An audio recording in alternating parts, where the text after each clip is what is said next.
ఈ సంక్రాంతి సందర్భంగా రాష్ట్ర ప్రజలందరూ కూడా ఈ ప్రభుత్వాన్ని పనికిరాని వస్తువుగా భావించి భోగి మంటలు వేసి కాల్చాల్సిన అవసరం ఉంది, ఆవశ్యకత ఉంది.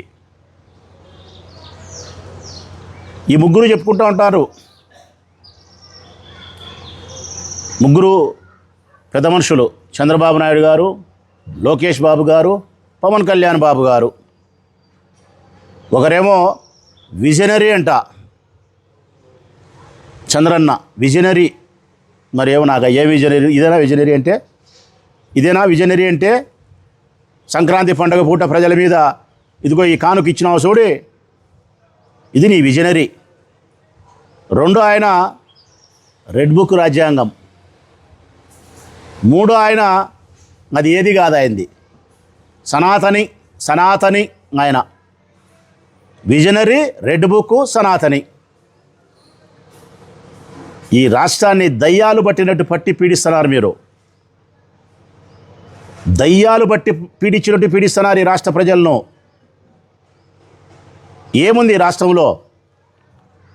పాలన ఉందా? ప్రభుత్వం ఉందా? మేము అడుగుతూ ఉన్నాం ప్రజల పక్షాన, ఈ రాష్ట్రంలో ప్రభుత్వం అనేది పాలన చేస్తూ ఉందా? లేదు. ఈ రాష్ట్రంలో ఏదైనా ఉంది అంటే నాకు తెలిసినంత వరకు ఆయన పీపీపీ అన్నాడు, మేము ఏ అంటున్నాం. నేను త్రిబుల్ ఏ ఈ రాష్ట్రంలో ఉండేది. ఒకటి విపరీతమైనటువంటి అప్పులు. మొదటి ఏంటంటే అప్పులు. 3 లక్షల కోట్ల అప్పులు చేసినావు. 3 లక్షల కోట్లు అంతా ఇంత కూడా కాదు నువ్వు చేసిన అప్పు 18 నెలల కాలంలో. రెండవది ఆస్తులు దారాదత్తం చేస్తున్నావు 99 పైసలకు.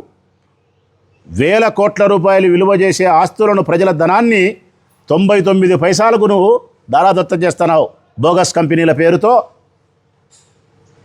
మూడవది అవినీతి.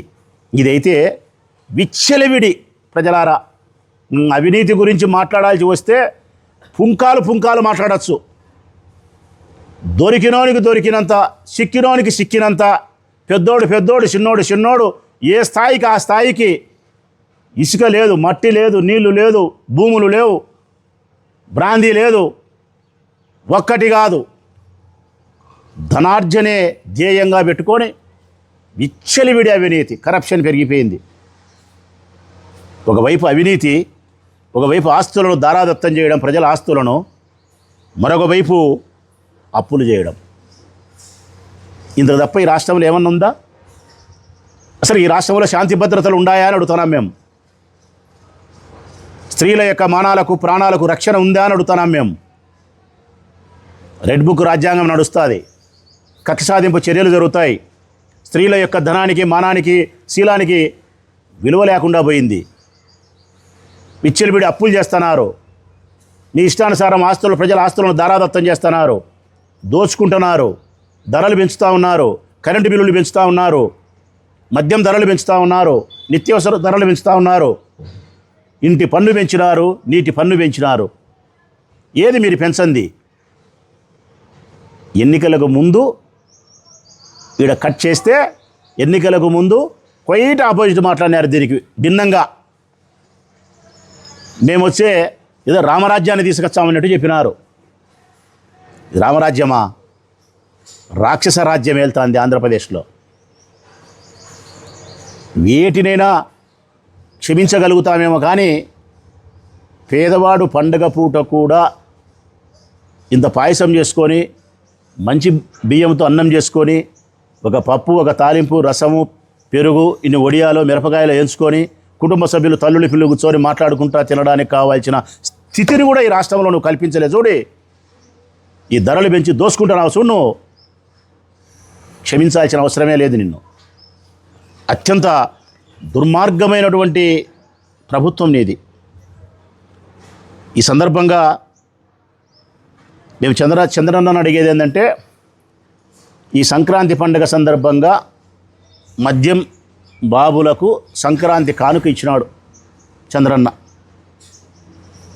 ఆడవాళ్ళకైతే నిత్యావసర వస్తువుల ధరలన్నీ కూడా పెంచి వారికి కానుక ఇచ్చినాడు.